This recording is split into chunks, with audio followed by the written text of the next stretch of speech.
Imagine being trapped inside a city, surrounded by Napoleon's mighty army, your food supply uncertain, your fate hanging by a thread. Now imagine, instead of fear, you decide to mock your enemy by sending them floating barrels filled with pastries and insulting pamphlets.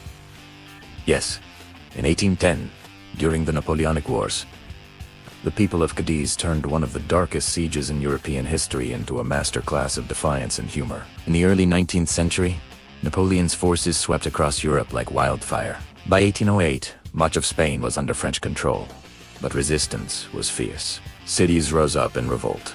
Guerrilla fighters harassed French convoys, and Britain sent troops to aid the Spanish cause. And then came Cadiz, a wealthy, fortified port city in southern Spain. It was one of the last strongholds that Napoleon simply could not afford.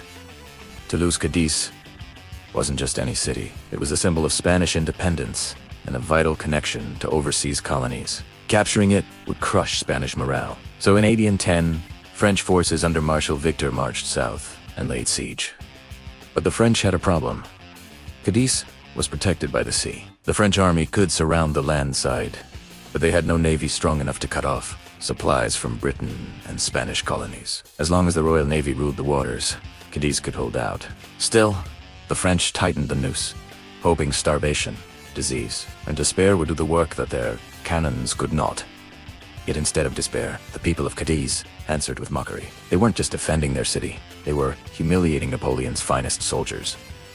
The defenders came up with a brilliant stunt. They loaded barrels with pastries, bread, and satirical pamphlets, mocking Napoleon, insulting the French army, and proclaiming Cadiz's defiance. Then they floated these barrels across the waters into French lines. Imagine the scene. Hungry, exhausted French soldiers open a barrel hoping for supplies, only to find a cruel joke: pastries they couldn't eat, because eating enemy gifts was dangerous. Pamphlets, ridiculing their emperor. Cadiz wasn't starving, it was laughing. The psychological warfare was devastating. For 2 long years, the French sat outside the city, powerless. Inside, Cadiz even hosted Spain's revolutionary parliament, the famous Cortes of 1812, which drafted one of Europe's first liberal constitutions, right under Napoleon's nose. Far from being broken, Cadiz became the beating heart of Spanish resistance. In 1812, as the tide of the Napoleonic Wars turned, French forces were forced to retreat. The siege had failed, and Cadiz stood proud. Not only had it resisted Napoleon's might, it had done so with humor, courage, and even a touch of pastry-fueled mockery. A city that laughed in the face of empire. So the next time you hear about a brutal siege, remember Cadiz, the city that fought cannons with courage and barrels filled with jokes. What do you think? Was Cadiz's mockery the boldest act of defiance in history? Or do you know of another city that stood up to an empire in